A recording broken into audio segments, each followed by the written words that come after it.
प्रधानमंत्री जी का जन्म दिवस था, उसकी ढेर सारी शुभकामनाएं। पूरा देश इस बात के लिए आशान्वित है कि जो नरेंद्र मोदी जी ने आयाम पैदा किया था कि 75 साल बाद रिटायरमेंट होना चाहिए, तो शायद वो इस उदाहरण को देश के सामने पेश करें।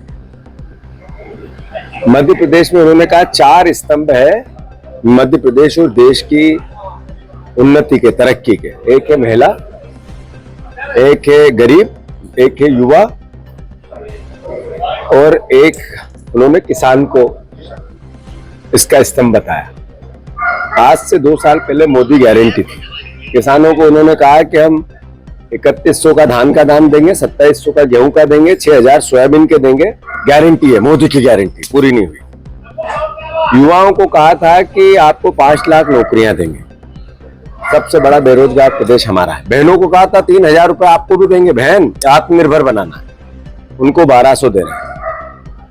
और किसान जो गरीब की बात है, 81 करोड़ लोग आज सरकारी राशन पे है। तो मोदी जी की करनी और कथनी का सबसे बड़ा अंतर है। दूसरी बात, नरेंद्र मोदी ने आत्मनिर्भरता की बात की। वो जो पूरा लिबास पहनते हैं, चश्मे से लेके जूते तक, कपड़े से लेके गाड़ी तक और हवाई जहाज, सब विदेश के।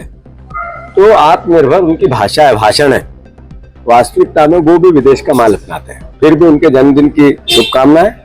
आशा है कि जो वो बोल के गए सच साबित हो। उन्होंने पीएम पार्क का उद्घाटन किया है धार में, इसको लेकर आप क्या? जमीन अधिग्रहण हुई नहीं है और पीएम पार्क का उद्घाटन कर गए, यही तो आंखों में धूल झोंकने जैसी बातें हैं।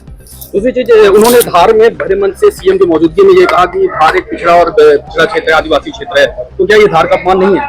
नहीं, बात अपमान की नहीं है, ये सच बोले। वो सबसे ज्यादा गरीब जिला है अलीराजपुर देश का। शिवपुरी में सबसे ज्यादा कुपोषण होता है।